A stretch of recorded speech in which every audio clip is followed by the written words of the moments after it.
This is a legitimate response by Ukraine using weapons supplied by the West. I personally don't believe that Putin is about to attack NATO territory with missiles.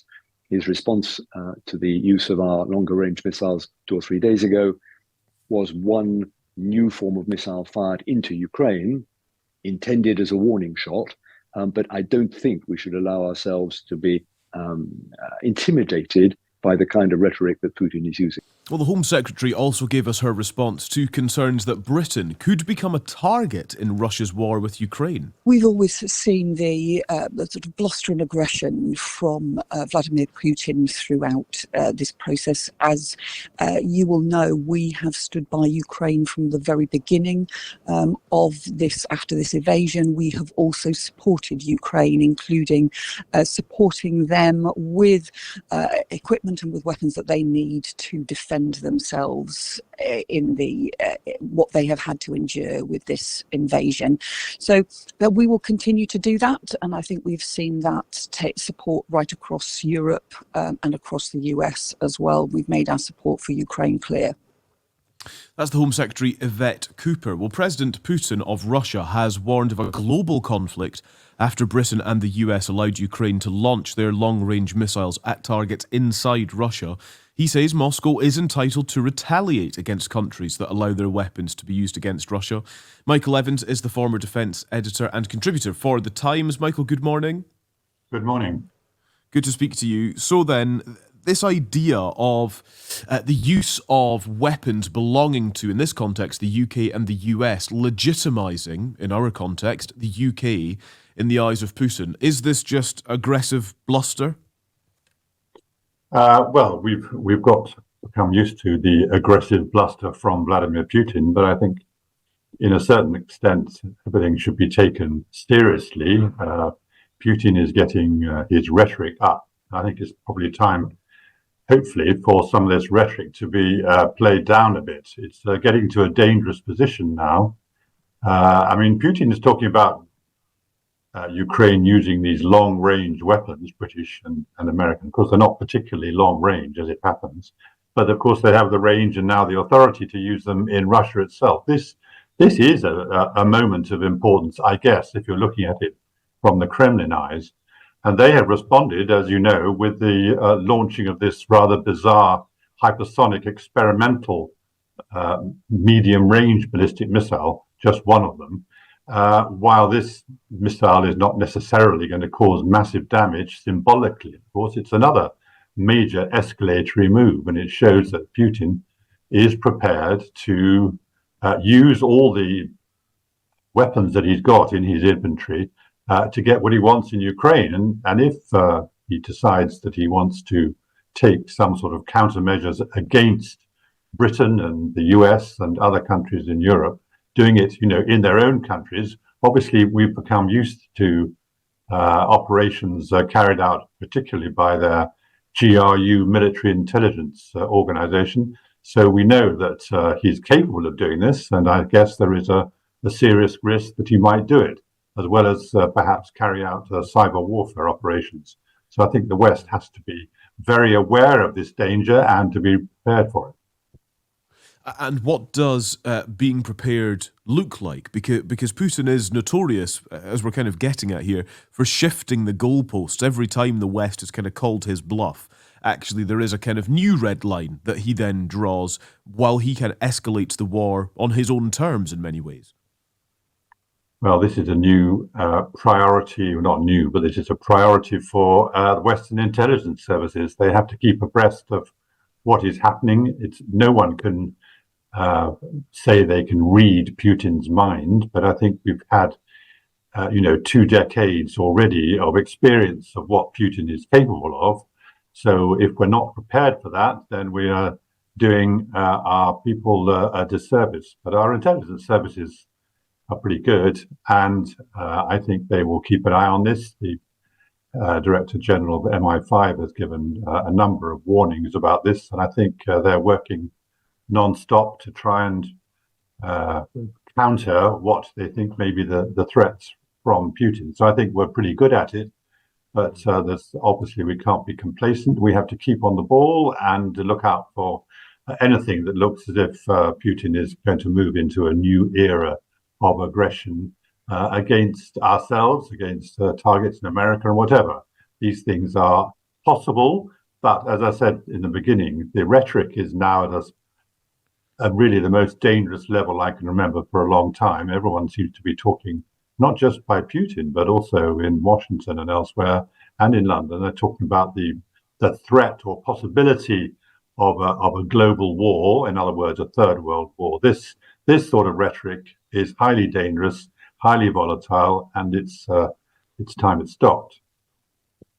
Michael Evans, formerly defence editor of The Times, thank you very much indeed. Well, let's bring in the UK's former permanent representative to NATO, Lord Ricketts, Peter Ricketts. Good morning to you. Good morning. Well, with all of what Michael's just said in mind, it sounds like the prospect of peace in this conflict is further away than ever. Is that because the UK and the US have allowed an escalatory chapter to be opened in this conflict with the use of these weapons? No, absolutely not. I wouldn't agree that this has been an escalatory chapter. The escalations have almost entirely come from Putin from the very beginning. His aggression in Ukraine, more recently, his decision to bring in North Korean troops, his use of North Korean missiles and drones. And he's been trying to spook us for the last 2 years to think that it's fine for Russia to rain down missiles and drones on the civilian population of Ukraine, smash their infrastructure, but somehow it's a reckless escalation for the West to give Ukraine weapons that it can respond with. I mean, this is a legitimate response by Ukraine using weapons supplied by the West. I personally don't believe that Putin is about to attack NATO territory with missiles. His response to the use of our longer range missiles 2 or 3 days ago was one new form of missile fired into Ukraine, intended as a warning shot. But I don't think we should allow ourselves to be intimidated by the kind of rhetoric that Putin is using. What then of conversations about peace? I noted reporting in Reuters that there is a suggestion from, well-sourced reporting that Putin is open to discussing something of a ceasefire deal with Donald Trump, although he is ruling out making any major territorial concessions, and he wants Ukraine to abandon the ambition of joining NATO. These seem like there's a pretty high price to pay. Yes, I think everybody is beginning to recognize that 2025 could well be the year of a negotiation. Zelensky himself said that at the weekend, that the war has to end next year through diplomatic means. And everyone can see Trump coming into the White House with his intention, as he puts it, to end the war on day one. I don't think that's going to happen, but clearly things are moving towards that. And this is part of why we're seeing the escalation that there has been over the last few weeks. I think each side trying to position themselves as favorably as possible for the coming negotiation. Of course, Putin will have his red lines, but I think it's important the West has as well. I have 3 principles which I think ought to govern our approach. One is that this must be a negotiation with Ukraine, not imposed on Ukraine by Moscow and Washington. Vital that they are at the table.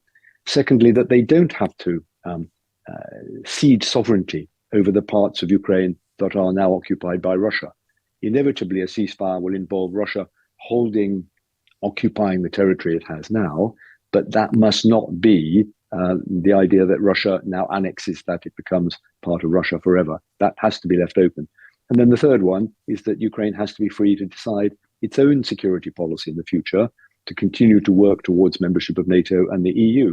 All those will be difficult for Putin, but if Donald Trump comes forward with a proposal like that and Putin refuses, then you get into the area of Trump unpredictability, because he might well swing towards a much more aggressive approach towards Putin if he feels Putin is defying him. It's going to be a complicated and tense set of discussions, clearly, but I think you can see in the kind of way I've described something which allows Ukraine to come out of this strong, pro-Western, and with the long-term future still open. I'm intrigued by your kind of three steps there, Lord Ricketts, particularly step number 2. Inevitably, Russia will hold what it has now, but it can't be allowed to sort of annex that forever. How does that work in reality? Is the suggestion there that a sort of ceasefire peace deal is going to have to be done in stages, and those stages could last many years? Is that the implication? That's the implication, yes. And of course, I'm speculating here. Of course. But take the case of Korea. Korea in 1954, there was an armistice, North and South Korea. South Korea never accepted that North Korea would eternally be another country. They left that open for the future. And look what's happened in the meantime. Over the last 70 years, South Korea has developed enormously, and North Korea is a benighted, isolated place with very low standards of living. So you can have a situation where there is an armistice or truce, whatever you like to call it, perhaps international supervision, but the long-term future of the territory is not conceded. That was also the case, by the way, of Germany as well. And with Germany, we have seen reunited since then. So I think it is entirely possible to come up with that. It allows Putin to hold on to what he is occupying. That's realistic, since I don't think Ukraine is ever going to be able to push the last Russian off the last meter of Ukrainian territory, but it allows for new arrangements over the long term, perhaps with a new Russian leader looking to improve relations with the West. So there are precedents or semi-precedents around the world for that kind of a deal being done. It seems to me better than a war that continues for year after year, with Ukraine gradually losing. Lord Ricketts, thank you very much indeed for joining us this morning. It's really fascinating. We'll speak again, but for now, thank you for your time. Thank you. Lord Ricketts is the UK's former permanent representative to NATO, outlining how this could theoretically work. 2025, could it be the year for peace? Russia controls 18% of Ukraine, including all of Crimea, which of course it annexed in 2014. It's a huge amount of land, 110,000 square kilometres of Ukrainian territory. And so does that need to be acknowledged on the way to a lasting peace? It's an interesting plan, as outlined by Lord Ricketts.